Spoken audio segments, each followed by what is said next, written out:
네, 안녕하세요. 성공취업의 시작 접정보센터 이담기입니다. 네, 안녕하세요. 정보인입니다. 네, 보은 씨, 혹시 이번 주 화요일이었나요? 진원쌤과 취준위에서 했던 내용 기억하시는지? 네, 그 지원자들이 원서를 쓸 때 필요 이상의 개인 정보를 수집하는 그런 내용이었던 네, 걸로 기억을 맞아요. 하는데요. 저도 지원서 쓸 때는 아니지만 뭐 홈페이지 가입을 하거나 할 때 개인 정보를 필요 이상으로 요구해서 조금 불편했던 기억이 있어서 되게 네. 공감했던 주제로 남아 있어요. 근데 취준생 입장에서는 사실 이런 거를 입력을 해야 가입도 되고 지원도 되기 때문에 약간 이것이 어떻게 보면 채용 과정에서의 좀 갑질로 네. 느껴지지 않을까 그런 생각도 해봤습니다. 네, 이게 방금 말씀하신 채용 갑질이라는 게 정말 파도 끝이 없이 나오기 때문에 네. 안 그래도 취업하기 힘든데 우리 취준생분들 더 힘들게 하는 것 같아서 씁쓸해지는데요. 그래서 오늘은 저희가 배고픈 구직자들을 위한 공론회 배구공에서 민혁쌤과 현준쌤이 채용 갑질에 대해서 속 시원하게 강습 파이크를 날려줬다고 합니다. 네, 그동안 불편했지만 따박따박 따지고 들기에는 어쩐지 애매했던 기업의 채용 갑질에 대한 새로운 판단 기준을 잡는 좋은 기회가 될 것 같은데요. 네. 배구공에 이어서 2부에서는 한국고용정보원의 김균 박사님과 함께하는 새로운 직업 찾기, 신비한 신직업사전까지 준비되어 있습니다. 네, 오늘 취준생들의 속 궁금했던 점을 어떻게 속 시원하게 긁어줄지 배구공부터 먼저 만나보시죠.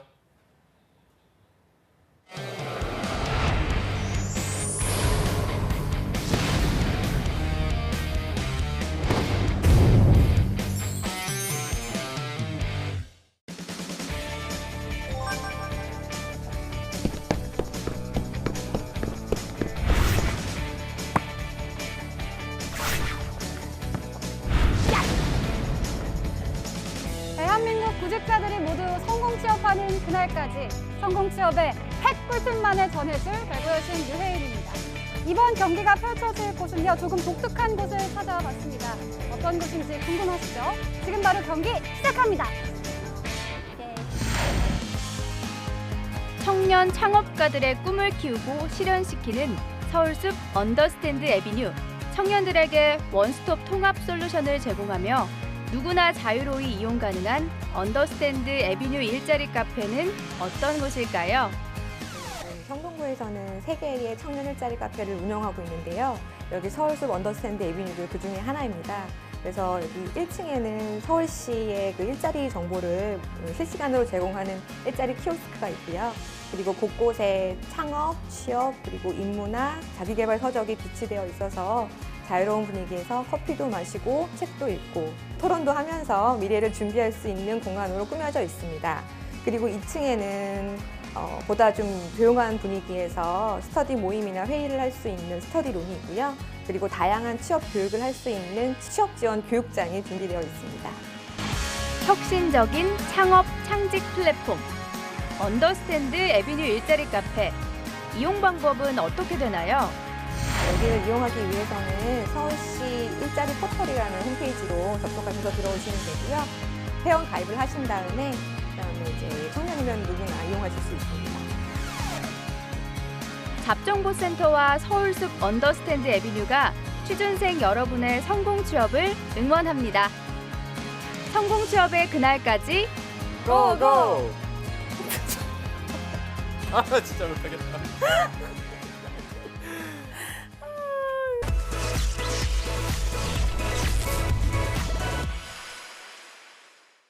방송에서 못다한 성공 취업 엑스파일부터 대한민국 취준생들의 꽉 막힌 속을 뻥 뚫어줄 강스파이크까지 배고픈 구직자를 위한 공론회 배구공 지금 시작합니다. 여러분, 배고픈 구직자를 위한 공론회 배구공 그 6번째 시간이 오늘 시작했습니다. 봄이죠. 알로하. 아우, 잘 어울리시네요. 요즘 벚꽃이 많이 피었는데 어떠세요? 아, 근데 봄입니다. 이게 아마 시청자분들은 잘 모르실 텐데 이게 네. 저희 방송 들어가는 게 이렇게 힘든지 몰랐네요. 그러니까 지금 그냥 편하게 앉아서들 보실 거 아니에요. 근데 저희가 여기 지금 온 지가 네. 한 2시간이 넘었는데 네. 일단 시작부터 좀 지쳐서 최선을 다해야 될 것 같아요. 그렇죠. 네. 어떠세요? 최선을 다해서 시청자분들은 좀 많은 좋은 정보 얻어갈 수 있게끔 그렇게 하면 잘린다 이제. 지난번에 몇 번을 얘기하냐. 파이팅 그렇게 하면 열심히 안 돼. 하겠습니다. 기대해 주세요. 아니 근데 둘 다 나는 봄인데 어떠냐고 물어봤더니만 동- 아니, 근데 동문서? 왜냐면 아니, 이게 아니야. 야, 웃으면 안 돼요. 지금 저희 방송 나갈 때가 광탈하고 굉장히 구직자분들이 예민할 때거든요. 지금 4월 말이고 지금 5월 초면은 그래서 약간 우리가 좀 지금 다 떨어졌어요. 지금 현대하고 삼성이랑 CJ랑 아마 지금 방송 나갈 때쯤 롯데도 지금 나오고 이럴 텐데 네. 제 댓글들을 보니까 재밌는 것들이 굉장히 많더라고요. 댓글 볼 줄 모르시잖아요. 아니요, 그게 댓글이 댓글 볼 줄 댓글. 몰라서 저한테 막 여쭤보셨잖아요. 댓글을 저는 웹 PC로 봅니다. 왜냐면 하나하나 자세히 볼 수가 없어요. 모바일로 이걸 보게 되면은 네, 이거를 하나하나 자세히 볼 수가 없기 때문에 직접 PC를 로그인을 해서 모바일로도 다 보이는데. 보는 게 더 낫죠. 자, 오늘 서울숲 언더스탠드 에비뉴에서 시작을 했는데요. 여기는 와보니까 소감이 어떠세요? 저희 그 장소 중에 가장 좀 블링블링했던 것 같아요. 장소가. 네. 그리고 그냥 지나다녔으면 이런 장소가 있었는지를 저희가 몰랐을 정도로 굉장히 요 색깔도 굉장히 이쁘고 알레강스하죠. 네.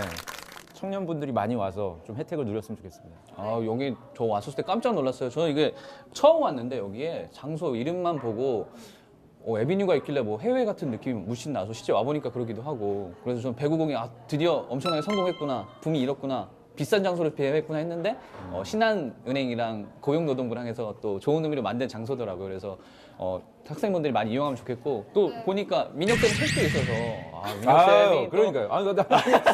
오늘 방송 느낌 좋아. 그러니까 봤어요? 무슨 책이요? 내 책이 있더라니까 저기. 내가 여기 다 둘러봤는데 못 아니야, 봤는데. 이따 가면서 보세요. 저기 제 책이, 그러니까 권장도잖아요. 국가에서도 내 책을 권장해가지고 보라는. 너만 몰라. 지금 우리 다 알잖아. 미리 오셔서 갖다 놓으신 건 아니죠? 아니야, 전혀. 딱 좋은 그게 위치에 딱 한 있더라고. 권만 있는 게 아니라 또 2권 있는 거. 아, 진짜요? 네, 많이 지금 책을 또. 네. 지금 이렇게 벚꽃이 피고 봄인데 취준생 여러분들의 마음은 아주 타들어가고 있습니다. 여러분 광탈에 아주 자존감이 밑바닥을 칠 때인데요. 저희가 여러분들을 속썩이게 하는 이런 카더라 통신들 그리고 여러분을 힘들게 하는 모든 답답한 취업 현실에 강스파이크를 날릴 예정입니다. 자, 그럼 두 분 각오 들어볼 텐데요. 지금 취준생들 분들 굉장히 자존감 많이 힘들죠. 낮아 지금 많이 있고 힘들고 힘들 사실 시기예요. 그러니까 요맘때가 가장 이제 구직자분들이 좀 슬럼프 아닌 슬럼프를 겪을 때라 그 어느 때보다도 냉정하고 객관적인 조언이 좀 필요할 것 같아요. 아, 자존감이 낮은 시기에서도요? 그럼요. 그러니까 왜냐면은 그냥 어줍지 않게 뭐 힘내. 희망을 뭐 주는. 다른데 좋은 회사 있으니까 갈 수 있을 거야. 이런 그냥 즉흥적인 달달한 얘기는 오히려 그들에게 원하는 게 아니어서 저희가 조금 더 저희 컨셉대로 강하게 가는 게 그게 맞는 방향이 아닐까 생각이 듭니다. 딱 오늘 방송 보시고 정신 딱 제대로 바짝 차려서 다시 원래 마음가짐으로 취업 준비 계속 쭉 이어나가셨으면 좋겠습니다. 네, 알겠습니다. 여러분들 힘내시길 바랍니다. 저는 희망을 드리겠습니다. 그럼 먼저 시작을 하기 전에 저희 그 3회 반응이 아주 뜨거웠다고 합니다. 댓글들이 좀 많이 달렸는데 저희가 방송이 더욱 성공하기 위해서는 피드백을 봐야겠죠. 한번 저희 함께 댓글들을 읽어보도록 하겠습니다. 자, 각자 핸드폰을 보시고요. 웹 PC로 보시면 댓글 아니요. 제가 여기 노트북 안 댓글을 가져오셨어요? 댓글들을 되게 굉장히 많고 3회분이 특히 네, 3회가 의견이 많은데 3회가 눈에 띄는 게 있어요. 무려 네. 1000회 넘게 보셨어요. 조회수가 네, 1200회. 네, 읽었습니다. 이거 하나 읽어볼까요? 어느 거요? 여기 김지혜 씨 본명인 것 같은데요. 실명. 네, 실명인데 제가 이분 사실 아는 분인데. 아, 진짜요? 네. 유혜인 아나운서님 취준생이 알고 싶은 질문 입장을 이해하고 진행해 주세요. 유유라고 돼 있어요. 여기 좋아요 4개나 이게 있어. 어떤 제일 상단에 좋아요 많이 받아서. 어떤 의미일까요, 이게? 아, 진짜. 좀 더 분발하라는 그렇죠. 의미인 것 제가 같아요. 진짜 여러분에게 동떨어져서 남일 말하듯이 그렇게 느끼게 한 건 정말 너무나 죄송합니다. 저희 PD님께서 건방지게 해라 혜인이는 좀 시건방지게 하라 그래서 제가 제 성격과 다르게 그렇게 하게 됐는데 여러분께서 그렇게 느끼시게 됐다면 정말 죄송하고 저 앞으로도 더 열심히 하도록 하겠습니다. 아니 그게 아니 질문을 똑바로 봐봐. 그러니까 취준생이 알고 싶은 질문 입장을 이해해 달라는 얘기예요. 네, 이 사람들이 지금 현재 아까도 얘기한 대로 4월 말이면 또는 저희 3회가 방송됐을 3월 중순 뭐 이 정도면은 어떤 질문을 해야 되는지를 좀 그들의 마음을 이해하고 아, 그러니까 그만큼 되게 꼼꼼하게 본 거예요. 저희 디테일하게 방송을. 감정 네. 이입해가서 여러분의 피드백 정말 잘 받아서 오늘 한번 열심히 여러분의 입장을 이해하고 아니, 근데 저도 이거를 그러니까 라이브 방송을 몇 개 이제 다른 곳에서도 하는데 학생들이 굉장히 예민해요. 그러니까 예전에는 이렇게 제가 좀 얘기하다 재밌게 하려고 일부러 좀 잡담도 하고 좀 다른 방향의 얘기를 좀 하면은 바로 라이브로 댓글로 그런 얘기 하지 말고 묻는 거에 대해 답변을 좀 해주세요. 임원이다 임원. 뭐 이런 임원은 식으로 바로 잘라버려. 했을 때 이제 제 성격상 같이 싸웠거든요. 그러면 네가 꺼라 방송을. 그렇게 나가라. 한 적이 있는데 나가라. 지금은 이게 굉장히 그래서 학생들이 예민하기 때문에 지금 같은 때는 좀 그들의 입장을 저희가 좀 생각하면서 좀 객관적인 조언을 좀 해줄 필요가 있을 것 같아요. 저도 그러면 댓글 하나 읽고 싶어요. 네. 이 댓글은 사실 주어가 없어요. 주어가 없는데 누군지 알 것 같은 느낌? 뭐죠? 아이디 YH님께서 아니 댓글도 못 보면서 뭘 보는 척을 하세요. 그거 놀 수는 없잖아요. YH님께서 말을 엄청 끊으시네요. 점점점. 그거 저도 저거 봤는데 아니야 그게 날 거라고 생각해? 그럼 뭔데 이 바나나야? 말을 끊는 게 극소수의 의견이에요. 극소수의 의견이고 그 좋아요 몇 개예요? 없어요. 제가 지금 누를게요. 이런 의견도 있어요. 근데 되게 중요한 현준 쌤이 읽어주세요 이거는. 아 이거 그 정보 전달과 재밌는 분위기가 같이 가야 되는데 네. 보다 보면 조금 잡담하는 느낌이 났다. 그래서 30분이나 되는 시간을 거의 스킵하면서 필요한 부분을 중심으로 봤다. 그래서 좀 더 체계적으로 찍어주면 좋을 것 같다고 좀 댓글을 남겨주셨더라고요. 그러니까 이게 되게 어려운 것 같아요. 재밌게 그냥 뭐 마냥 재밌을 수만은 또 없는 주제인데 그거를 또 정보 전달 유익성까지 같이 한다는 게 이게 쉽지는 않은데 뭐 저희 방송이 두 가지를 다 같이 할 수 있도록 노력을 해야 되지 않을까. 근데 이걸 그냥 단순히 그렇다고 해서 뭐 지난 방송 때 저희가 뭐 노력은 했지만 뭐 이럴 때 스펙을 본다 안 본다 뭐 이런 상황에서 인사팀이 어쩐다 안 졌던다 뭐 이런 거를 그냥 객관적인 팩트만 얘기해 주면은 좀 와닿지가 않거든요. 그렇기 때문에 저희가 조금 과도할 수는 있지만 현직에 있던 사례들이나 또는 구직자들이 겪는 일들을 말씀을 드린 거니까 이런 의견들도 저희가 좀 겸허하게 받아들이지만 좀 양해를 좀 드릴 필요는 있을 것 같아요. 현준 쌤은 유튜브 댓글 어떻게 네. 보셨어요? 그 방금 전 그분은 또 근데 저희 잡정보센터가 또 이런 컨셉으로 또 정보 전달만 아주 충실히 하고 있으니까 뭐 배구공이라든지 잡정보센터 같이 보시면 좋을 것 같고 일단 댓글들이 굉장히 많이 있는 부분에서 더 댓글 리플 그러니까 이런 게 말을 끊는 거야. 이런 게 이런 그러니까 이런 흐름을 끊지 찝어주고 말 가는 거예요. 아니지. 뚝 이거는 끊겼잖아 포인트를 흐름이. 찍어주고 가는 거예요. 아니야. 그럼 저 말 계속 할게요. 그래서 댓글 중에 그런 얘기가 있더라고요. 그 인사 담당자들 그러니까 취준생들이 알 수 없는 약간 오프 더 레코드, 소위 이제 뭐 비화 같은 얘기들을 해줘서 그런 것들을 좀 알 수 있어서 되게 좋았다는 분위기로 댓글들을 보면은 그런 부분에서 저희가 좀 더 이제 저희 뭐 인프라라든지 저희가 알고 있는 정보들을 실제 이제 좀 접하기 어려운 분들한테 전달할 수 있는 그런 대화들을 또 많이 해야 돼요. 근데 구직자분들도 문제인 게 요구하는 것만 많지 지들이 무슨 뭐 공유를 한다거나 좋아요나 뭐 구독이라든지 뭐 이런 거는 좋아요. 제가 제작진한테 들어보니까 구독자가 늘었다 줄었다 또 아주 그냥 널뛰기란데 그러니까 잠깐만 중간에 뭐 무슨 139가 됐다가 124가 됐다가 뭐 이렇게 널뛰기 하더라고요. 그러니까 좀 그러지 마세요, 여러분들. 꾸준하게. 저 이제 시작이잖아요. 네, 많이 눌러주세요. 응원 부탁드립니다. 도와주시기 네. 바랍니다. 네. 언제 소리 없이 사라질지 모르겠지만 많이 도와주세요. 자, 그럼 지금부터는 오로지 취준생 여러분을 위한 시크릿한 정보만을 쏟아드리겠습니다. 여러분 기대 많이 해주시고요. 좀 몸을 사린다, 취준생의 입장을 이해하지 못한다 싶은 경우에는 저한테도 오, 진짜요? 제가 오늘 반성을 하겠어요. 그래서 경고야, 저한테도 초심으로. 네, 경고를 날리겠습니다. 여러분, 배고픈 구직자를 위한 공론회 강 스파이크를 날려버릴 첫 번째 주제는요. 네, 임팩트가 좀 덜해졌네요. 첫 번째 주제를 저희가 한번 보도록 하겠습니다. 뭡니까? 채용 갑질, 너는 어디까지 당해봤니? 심각한 또 갑질에 얘기가. 대한 내용입니다. 정말 채용 갑질 하다 너무하죠. 뭐지? 뭐 한 거죠? 바로 이런 거 하려고. 먹어라, 반응 너무하네. 최근 정부에서도 이런 갑질을 근절하겠다 이렇게 공포할 정도로 사회에 만연한 취준생들을 울리는 갑질들이 있습니다. 저희 잡정보센터에서도 이 갑질에 대한 내용을 다뤘는데 파도 끝이 없어요. 아, 어마어마하죠. 파도 끝이 없어요. 또 싱크? 네, 그래서 오늘은 이 채용 갑질에 대해서 저희 배구공에서 아주 속 시원히 파도록 해보겠습니다.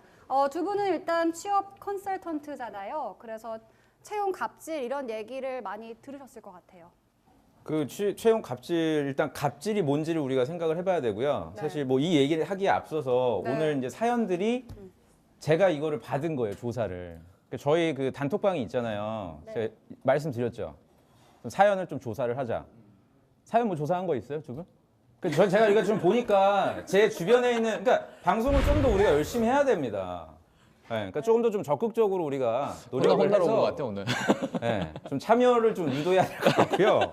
그만큼 저는 여러분들 방송 열심히 하고 있고, 그 갑질이라는 게 근데 경계가 좀 애매하긴 해요. 그러니까 채용팀에서 재량껏 해야 되는 업무에 대해서는 우리가 어느 정도 그 재량을 인정을 해줘야 되는 건데요. 우리가 오늘 얘기해야 되는 갑질은 그 좀 어려운 얘기를 우월적 지위를 이용하는 거죠. 그러니까 남용해서 뭐 도덕적으로 됐던 또는 통상적으로 생각했을 때 이 정도까지 해야 되나 약간 논란이 있을 수 있는 거리들에 대해서 우리가 오늘 좀 알아봐야 될 것 같고, 제가 사연을 봤는데 좀 경계가 애매한 것도 있어요. 그래서 무조건 제가 구직자분들 편만을 들기에는 뭐 지난 방송 때도 보니까 현준 쌤도 계속 저한테 지적을 하시더라고. 이거 뭐 이건 사측이냐 뭐 다시 한번 사실 이건 뭐 학생들 좀 왔다 갔다 이렇게 하는데 옆에 건물도 늘 아, 그라란. 네. 그러니까 오늘도 그런 부분에 있어서는 한번 우리가 같이 허심탄회하게 의견을 조율할 필요는 있을 것 같아요. 갑질 어떻게 생각하세요?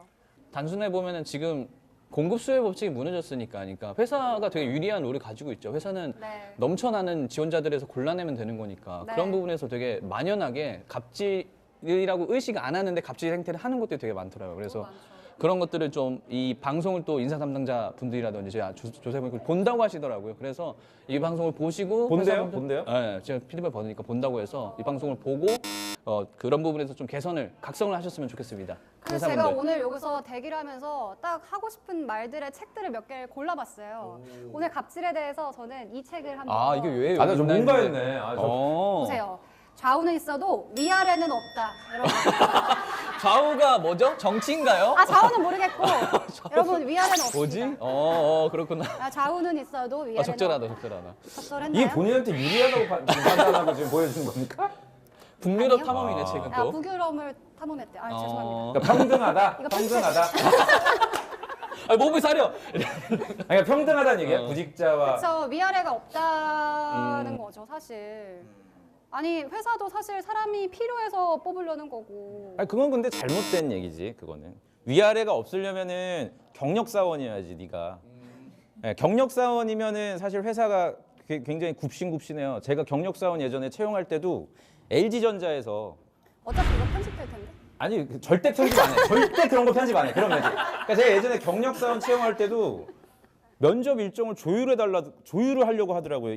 그 입사 한 5년 정도 되는 경력직 분이 자기가 출장을 가야 되니까 임원분한테 얘기해 줄 수 없냐고. 그래서 조율을 해드렸어요. 그런 경우에는. 근데 우리가 지금 방송하는 얘기는 신입사원 지원자이기 때문에 위아래가 명확하게 있어요. 그러니까 저 책은 잘못된 사례예요. 아 김지혜님 댓글 다시 한번 남겨주시면 제가 다시 참고하고 여러분의 입장을 잘 이해해 보도록 하겠습니다.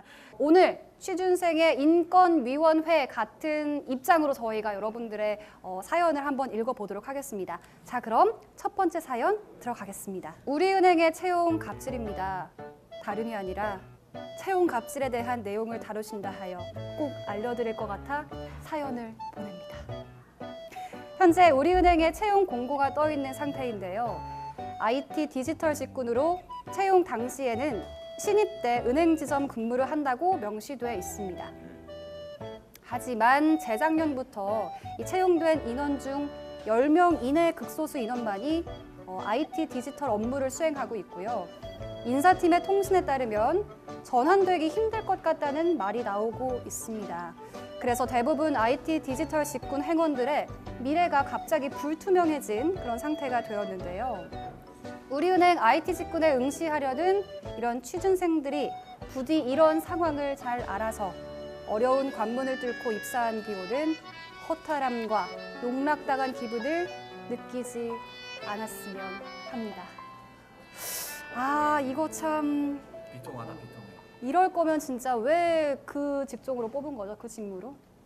그러니까 이게 이제 좀 사연을 정리를 해보면 그 처음에 채용할 때는 그 얘기는 해줬어요, 인사팀에서. 근데 저는 사실은 결론부터 말씀드리면 인사팀의 재량이 인정될 수 있는 갑질이라고 보긴 좀 어렵다고 보거든요. 이게 제 결론만 일단 말씀드리면 이게 어떤 상황이냐면 입사를 할 때 명시를 했어요. 모집 요강에 네가 디지털 IT, 다시 말해서 뭐 통신이나 컴퓨터공학 전공자이지만 일단 바로 그 일을 시키지 않고 우리는 지점에서 소위 행원 업무를 일정 기간. 그러니까 여기서 이제 중요한 거는 일정 기간이라고 해놨지 그게 뭐 3주인지 뭐 6주인지 8주인지 이걸 명시를 해두지 않은 상태예요. 근데 이제 그 자기들끼리 이제 구직자들끼리 이제 신입사원이 돼서 자기들 생각에는 좀 조사를 해보니까 한 3개월 정도면 되지 않겠냐라고 생각하고 정말 내가 하고 싶은 그런 뭐 그런 개발이라든지 이런 직무를 하지 않고 한 버티려고 했더니 갑자기 태도를 바꾸는 거죠. 인사팀 직원분들이.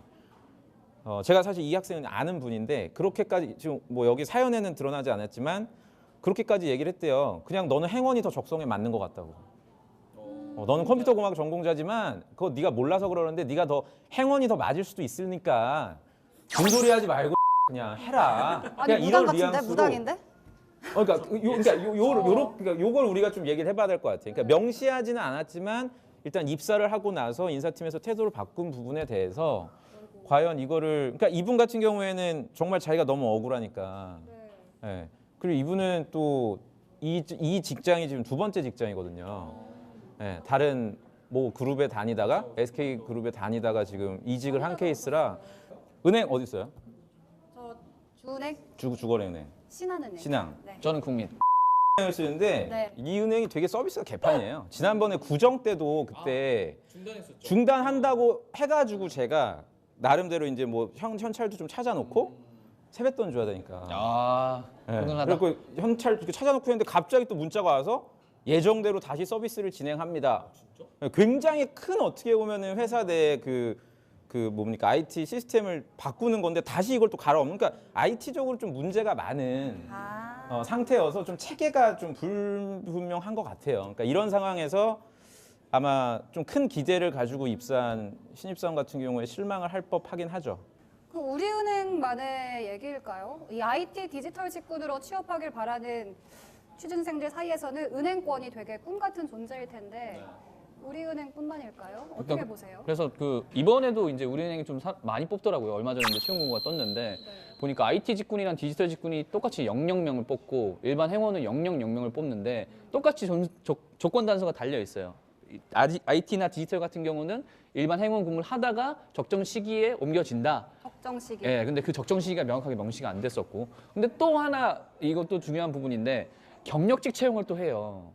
작년 하반기에도 했었어요. 그래서 제가 그 경력직 채용 공고를 보니까 그 IT나 디지털 직군이 하는 일을 그대로 뽑더라고요. AI라든지 뭐 빅데이터라든지 이쪽 경력직을 또 뽑는다는 거예요. 그러니까 결과적으로는 우리은행은 이렇게 서비스가 안 좋은 부분에서 바로 경력직 일이 필요한데 장기적인 방향성에서는 또 신입공채를 뽑고서 필요하면 그때 돌리겠다는 거지.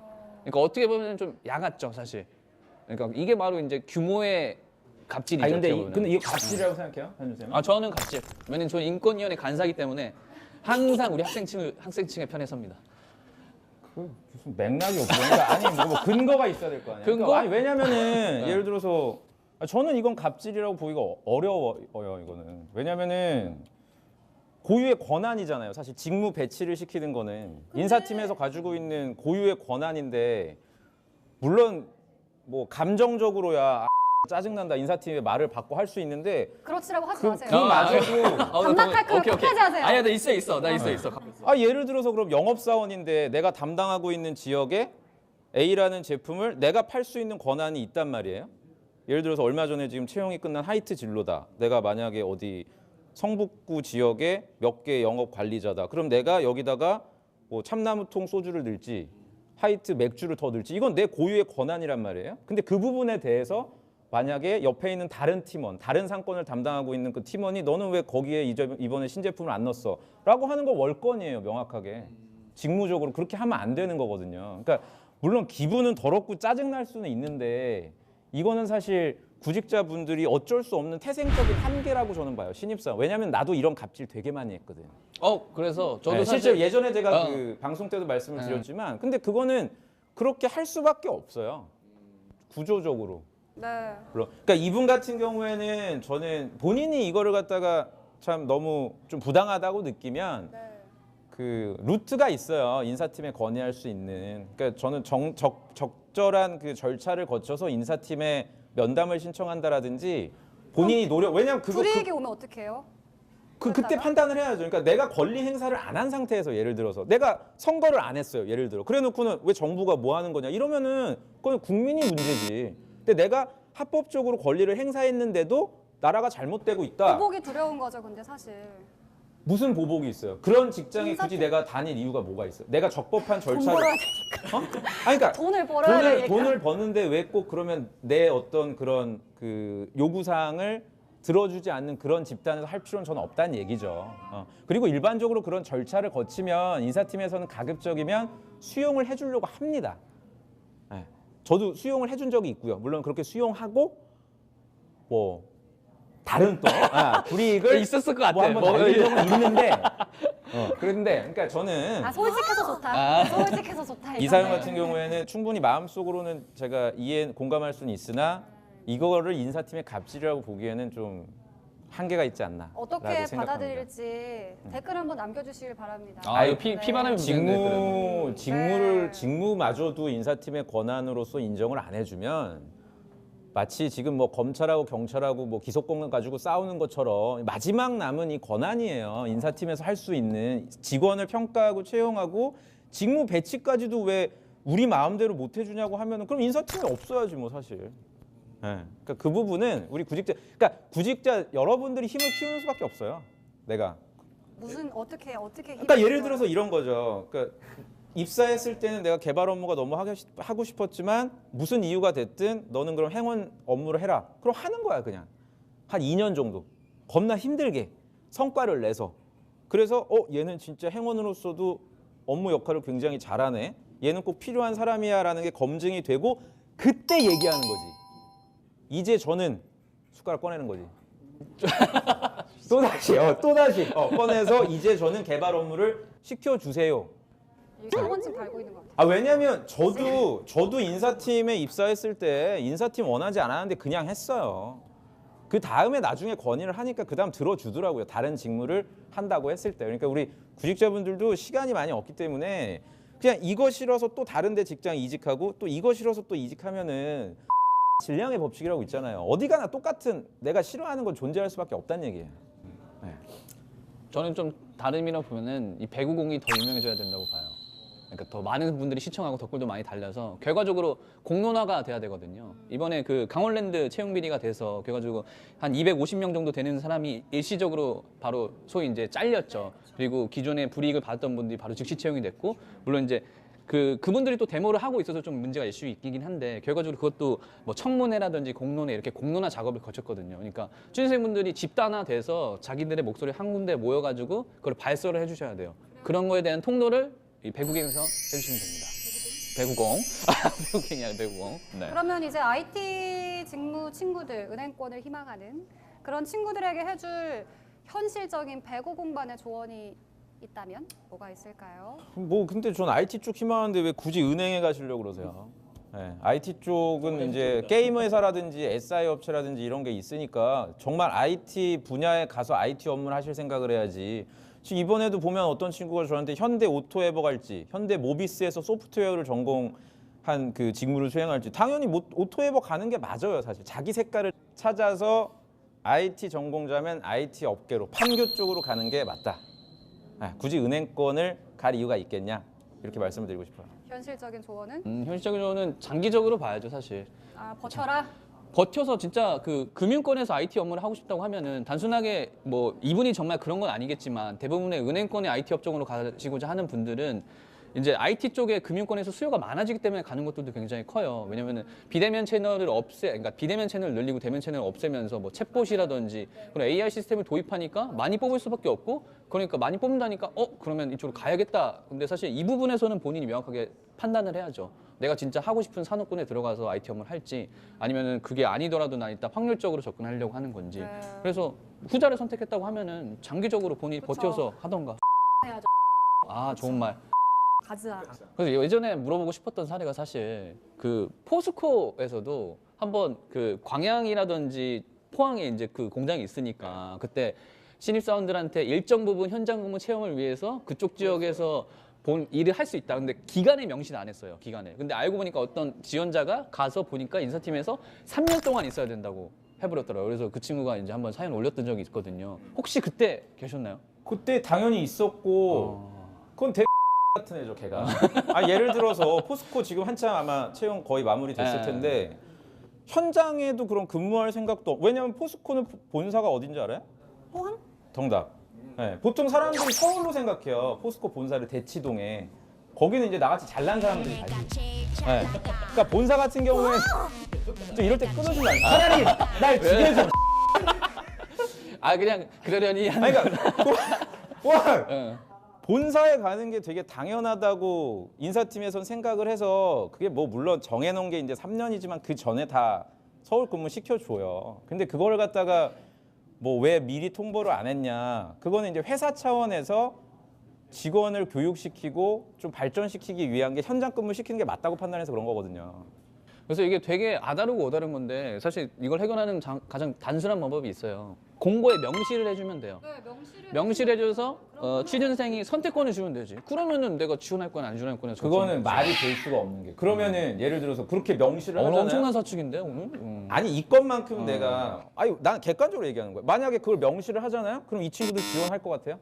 안 하죠. 지원 안 하지. 그럼 지원 안 그럼 하고 진짜 할 만한 사람들만 지원하게 냅두면 되는 거 아니에요? 좋아. 좋아. 그거는 할 말이 좋아, 없어요? 잠깐 좀 기다려봐. 뭐라고 불러드릴까요? 신촌 씨요? 신촌을 못 가. 그러시구나. 또 열심히 하시는 분도 있으시지 않나요? 너가 이상하네. 화나신 거 아니죠?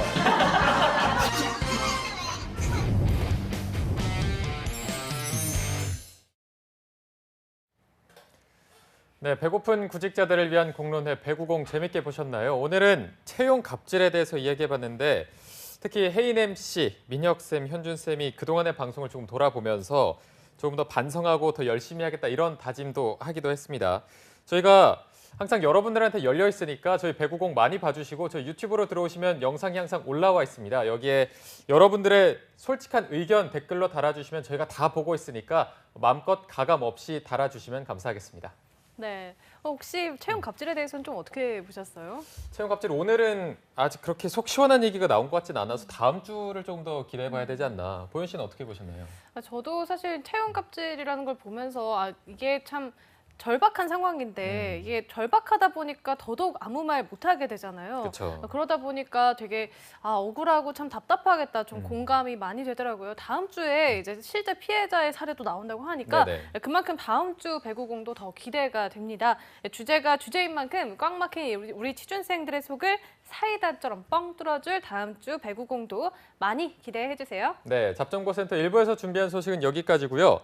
잠시 후 2부에서는 한유진 캐스터와 함께하는 전국 각지의 생생한 채용 소식을 알아보는 일자리 방방곡곡이 준비되어 있고요. 네, 또 빠르게 변화되는 직업 트렌드를 짚어주고 새로운 직업에 대한 전망도 알아보는 신비한 신직업 사전도 준비되어 있습니다. 네, 어디 가지 마시고요. 채널 고정!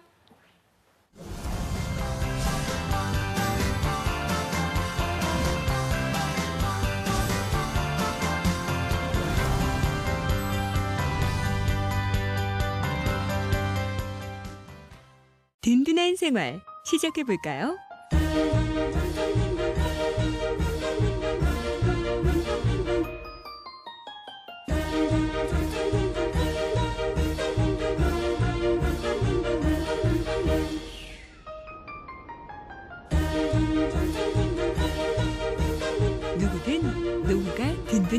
있습니다.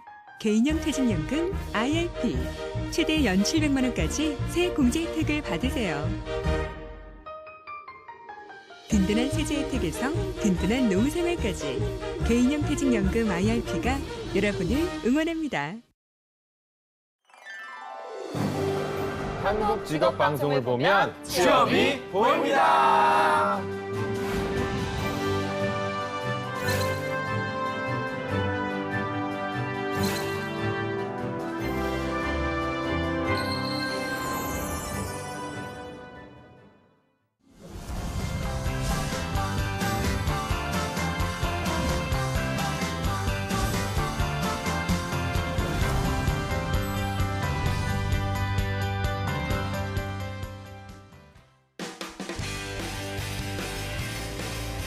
네, 성공취업의 시작 잡정보센터 2부의 문을 또 활짝 열어봤습니다. 저희가 2부에서는요. 전국 각지의 생생한 채용 소식을 알아보는 일자리 방방곡곡이 준비되어 있고요. 네, 또 빠르게 변화되는 직업 트렌드를 짚어주고 미래의 유망한 직업에 대한 모든 것을 알려주는 신비한 신직업사전도 준비되어 있습니다. 먼저 일자리 방방곡곡부터 만나보시죠.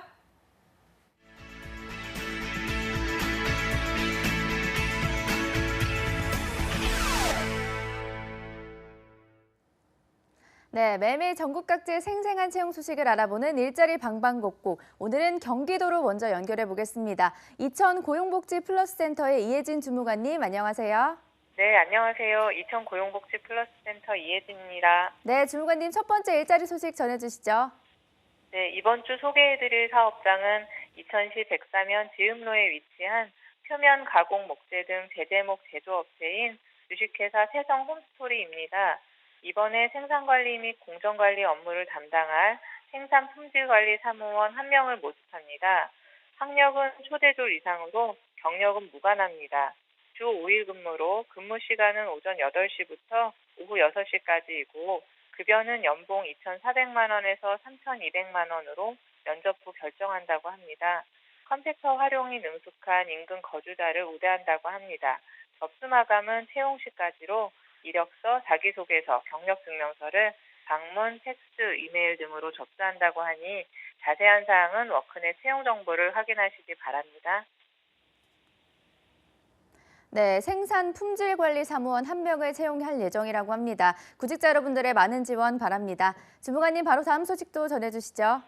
다음으로 소개해드릴 곳은 여주시 여흥로에 위치한 전기안전관리 대행업체인 주식회사 CS입니다. 건물 내 전기공사 및 소방공사 등 업무를 담당할 내선 전기공 1명을 모집합니다. 학력은 9졸 이상으로 최소 1년 이상 경력이 있어야 합니다. 전기공사 기능사 자격증 소지자, 일종보통 운전면허 소지자, 운전 가능자 및 인근 거주자를 우대한다고 합니다. 주 5일 근무로 근무 시간은 오전 8시부터 오후 6시까지이며 급여는 월급 250만 원 이상으로 면접 후 결정 가능하다고 합니다. 복리후생으로는 기숙사가 제공되며 해외 연수의 기회도 주어진다고 합니다. 접수 마감은 5월 11일까지로 이력서와 자기소개서를 팩스 또는 담당자 이메일로 접수한다고 하니 자세한 사항은 워크넷 채용 정보를 확인하시기 바랍니다. 네, 1년 이상 경력의 내선 전기공 1명을 채용할 예정이라고 합니다. 구직자 여러분들의 많은 지원 바랍니다. 주무관님 오늘 소식 고맙습니다. 네, 고맙습니다. 네, 다음은 인천으로 가보겠습니다. 인천 고용센터의 우정민 주무관님 전화 연결돼 있습니다. 주무관님 안녕하세요. 네, 안녕하세요. 인천 고용센터의 우정민입니다. 네, 첫 번째 일자리 소식 전해주시죠. 이번 주 소개해드릴 구인 사업장은 선두종합건설입니다. 선두종합건설은 인천 남동구 소래로 630에 소재한 건설업체로 건축공무 2명을 구인합니다. 주 사업 내용은 토목공사 및 건축공사이고 입사 후 자재발주, 공정관리, 노무관리 등의 건축공무 업무를 담당하게 됩니다. 건축공무 관련 경력 및 학력은 무관합니다. 주 5일 근무하며 급여는 연봉 3,500만 원에서 4,000만 원으로 협의 가능합니다. 입사를 희망하시는 분들은 인천 고용복지 플러스 센터 취업지원과로 문의해 주시기 바랍니다. 네, 학력과 경력이 무관한 채용권입니다. 구직자 여러분들의 많은 지원 바랍니다. 주무관님 바로 다음 소식도 전해주시죠. 네, 다음으로 4월 채용 행사를 안내해 드립니다. 4월 25일 수요일 오후 2시에 인천시 연수구청 상진광장에서는 2018 상반기 연수 일자리 한마당이 개최됩니다. 이번 행사는 중부지방고용노동청, 연수구청, 한국산업단지공단, 인천지역본부가 공동 주최하며 송도 스마트밸리, 남동산업단지공단 등 인천 소재 50개의 구인 기업이 행사에 참여할 예정입니다. 참여를 희망하는 구직자분들은 행사 전에 워크넷에 구직 신청을 하시고 이력서, 신분증을 지참한 후 당일 방문하면 면접 가능합니다. 참여를 원하시는 분들은 연수구청 일자리 정책과로 문의 바랍니다. 네, 구직자 여러분들을 위한 많은 행사를 준비하셨다고 하니까요. 많은 참여 바랍니다. 네, 주무관님 오늘 소식 고맙습니다. 네, 감사합니다. 네, 일자리 방방곡곡 경기와 인천 지역의 채용 정보 살펴봤습니다.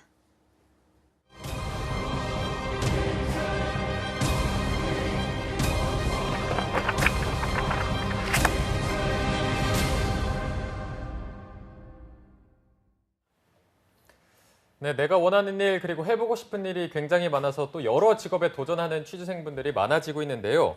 빠르게 변화하는 직업시장에서 새롭게 부상하고 있는 미래 유망 직업의 궁금증을 말끔히 해소시켜줄 신비한 신직업사전 시간입니다. 네, 직업 트렌드는 물론 다양한 직업 세계 정보까지 소개해 주실 한국고용정보원의 김균 연구위원 자리해 주셨습니다. 네, 안녕하세요. 네, 안녕하세요. 네. 네.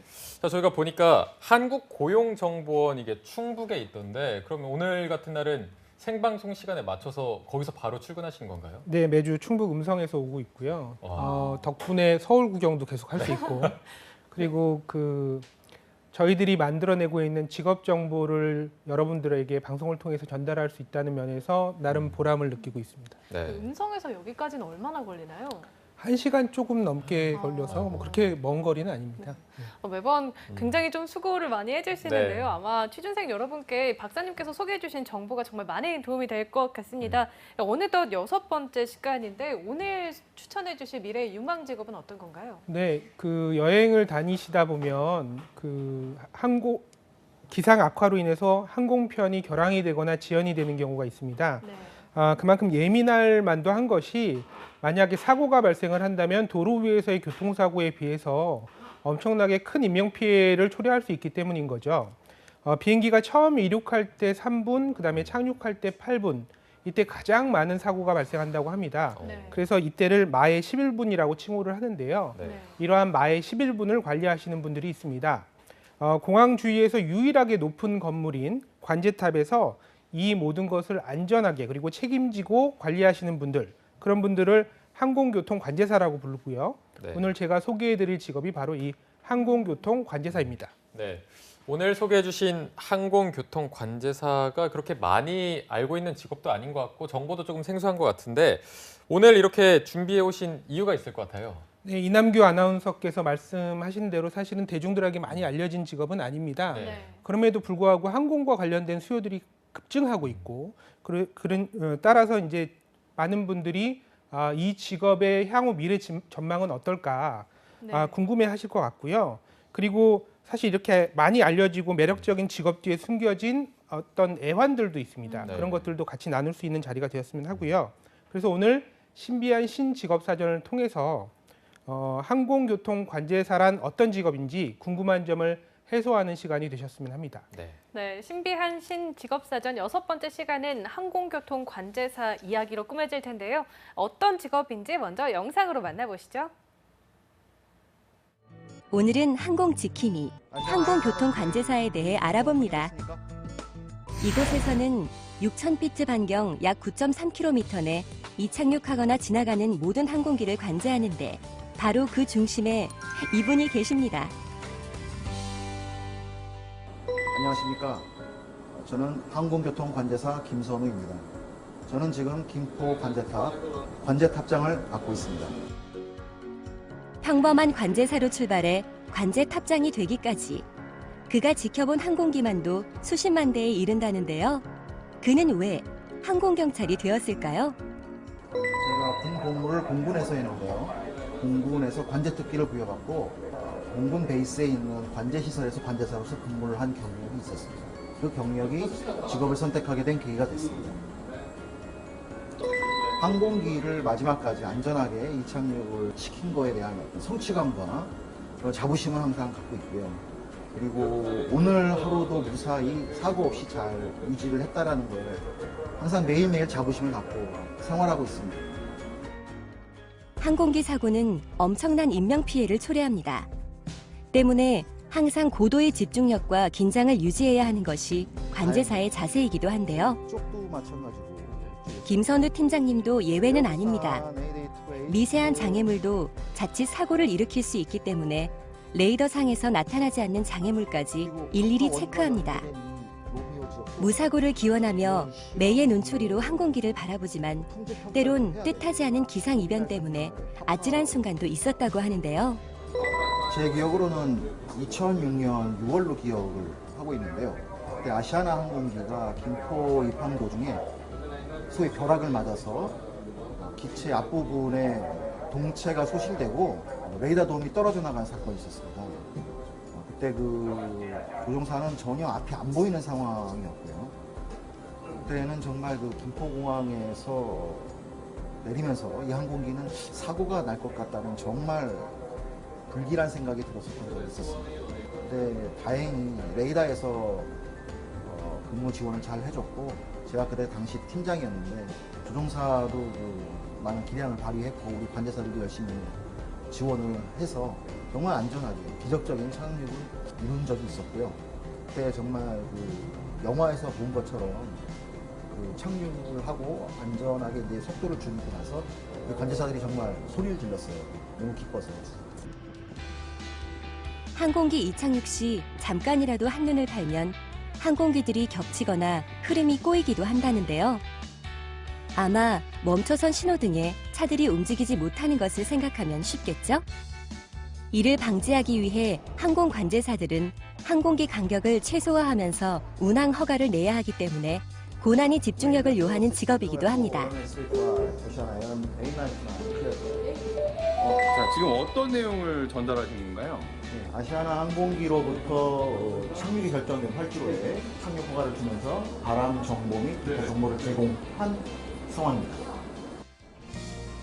공군부터 시작해 김포공항 관제 탑장이 되기까지 수십 년의 경력을 가진 베테랑이지만 여전히 항공기 이착륙 시간은 가장 긴장되는 순간이라 말합니다. 2016년 초 김포공항에서 출발한 진해형 항공기가 이륙하자마자 엔진 쪽으로 조류 충돌을 해서 긴급히 비상 착륙을 한 상황이 있었습니다. 그때 관제사의 기지로 장애물을 잘 피해서 비행할 수 있도록 지원을 하고 활주로 착륙 방향을 안전하게 항공기가 빨리 착륙할 수 있도록 긴급히 바꿨습니다. 그래서 공중에서 채공하는 시간을 지체하지 않고 긴급하게 안전하게 착륙할 수 있도록 지원한 상황이 있었고요. 그렇다면 관제사에게 있어 가장 중요한 건 어떤 걸까요? 항공교통관제사는 많은 승객들을 태우고 운항하는 항공기의 안전을 담당하는 관리자로서 책임감이 굉장히 무겁죠. 안전을 담당을 해야 되기 때문에 거기에 대한 책임감, 순발력, 상황을 판단하는 판단력과 민첩성도 필요하고요.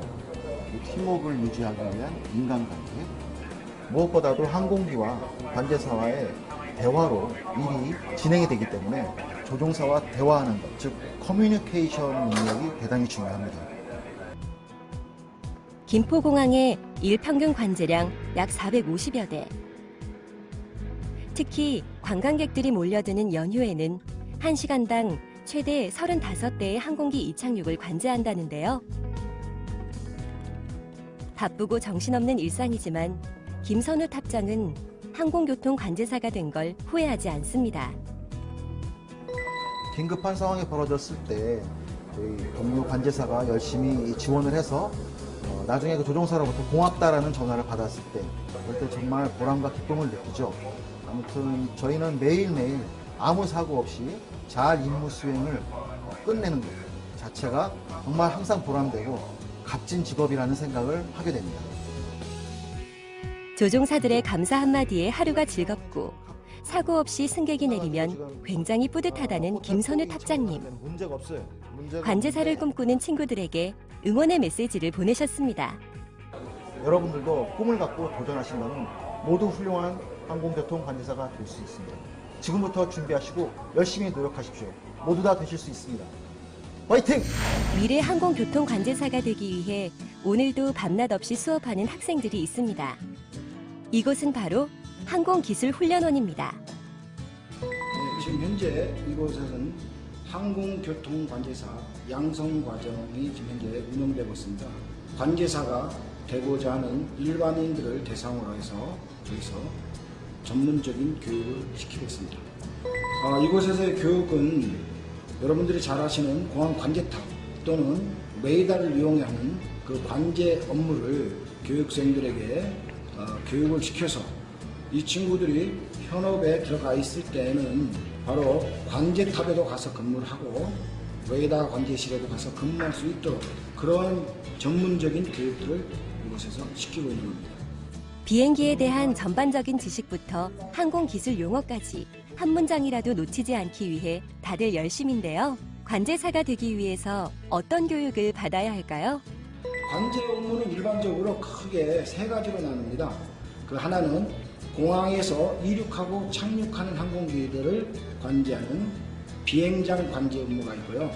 그 공항을 벗어나면은 그것보다 좀 더 광의의 한 개의 도시 이상이 되는 이런 광의의 접근 관제 업무, 그리고 마지막으로 우리나라 전 공역을 총괄해 담당하는 지역 관제 업무, 이렇게 세 가지로 구분하고 있습니다. 네, 저희가 항공교통관제사 관련 영상을 함께 보셨는데 이게 하루에도 수천 명의 목숨을 책임지다 보니까 굉장히 존경할 만한 직업인 것 같아요. 일단 꿈나무들이 이 직업을 갖기 위해서 갖춰야 될 자질 같은 게 있다면 어떤 게 있을까요? 네, 그 항공교통관제사는 작은 실수가 항공사고로 연결될 수가 있기 때문에 네. 고도의 집중력과 판단력이 아무래도 필요할 것 같고요. 그다음에 기상이변 등 여러 가지 변수들이 존재할 수 있기 때문에 이거에 대처할 수 있는 대처 능력이라든가 그다음에 책임감이 필요하다고 아까 VCR에서 나온 바와 같이 언급할 수 있을 것 같고요. 항공통신 장비를 포함한 첨단 장비를 다루기 때문에 장비를 다루는 거에 대한 흥미가 있어야 되고 우리가 소위 얘기하는 성격 유형을 구분지을 때 사용하는 흥미 유형으로는 현실형이나 탐구형, 그다음에 협조심, 자기 통제 능력, 스트레스를 감내할 수 있는 성격을 가지신 분들에게 적합한 직업이라고 볼 수가 있습니다. 네. 네, 확실히 책임감이 정말 많이 필요한 직업인 것 같은데요. 이 직업을 갖기 위해서 더 노력해야 할 점들이 있다면 어떤 게 있을까요? 네, 이 직업은 외국 항공 조종사들과 통신할 일들이 굉장히 많기 때문에요. 네. 항공 영어 구술 시험이라고 불리는 EPT를 매 3년마다 치러야 되고요. 네. 통과를 해야 됩니다. 또 몇몇의 기관들을 제외하고는 거의 대부분의 종사자들이 국토교통부 소속의 국가 공무원들입니다. 따라서 네. 공무원 시험을 보셔야 되고요. 그 공무원 시험은 또 아무나 보실 수 있는 게 아니라 항공교통관제사 자격증을 소지하신 분들에 한해서 볼 수가 있기 때문에 국내 대학에서 관련된 과정을 듣거나 항공기술훈련원에서 양성과정을 거치는 등 관련된 교육을 받는 것이 좋을 것 같고요. 네. 이 외에도 자격증을 소지하신 분에게 9개월 이상 교육을 받거나 혹은 시험 과목 교육을 받고 실무에서 6개월 이상 근무했을 경우에도 시험 응시가 가능하다고 하니 참조하시면 될 것 같습니다. 네, 이게 교육 과정만 이렇게 말씀하는 것만 들어도 얼마나 이 항공교통관제사가 되기 힘든지 감이 오는데 이게 항공교통관제사가 꼭 이 길만 아니어도 다양한 관련된 직업이 있었으면 좋겠는데 다른 직업들도 혹시 있나요? 네네. 선박교통관제사나 선박운항관리사, 항공운항관리사 좀 넓은 범위긴 하지만 항공조종사나 헬리콥터 조종사도 이 영역에 포함된다고 볼 수가 있을 것 같습니다. 네. 네, 이 직업의 수요도 좀 궁금한데요. 전망은 좀 어떤 네, 편인가요? 불과 20년 전만 해도 사실 해외여행을 가시는 분들이 그렇게 많지도 않았고 네. 항공화물도 많지가 않았습니다. 근데 네. 최근에 소득 수준이 높아지고 있고 세계화가 급속도로 진행되면서 해외여행도 엄청나게 많이들 가기 시작했고 무역의 규모도 커지면서 항공화물의 양도 많이 증가가 되면서 항공교통관제사에 대한 수요가 증가하는 것은 사실인데요. 앞서서도 말씀드린 바와 같이 사실 이 직업의 대부분이 공무원들입니다. 따라서 단시간 내 일자리가 급격히 증가하기는 어려울 것 같고요. 또한 이제 공무원들이 굉장히 인기 있는 직종이기 때문에 그렇죠. 경쟁이 엄청나게 치열하다고 볼 수 있습니다. 네, 경쟁이 치열한 점 조금 더 참고하시면 좋을 것 같고요. 저희가 박사님께서 방송 초반에 이 뭐 미처 모르는 항공교통 관제사들의 애환이 있다 이렇게 말씀해 네. 주셨는데 어떤 면이 그렇게 힘든가요? 네, 직무의 특성상 언제 어느 때나 사고가 발생될 수 있는 상황이 도사리고 있기 때문에 순간의 잘못된 판단이 대형 사고를 유발할 수 있다는 그 긴장감 속에서 살아야 되는 거죠.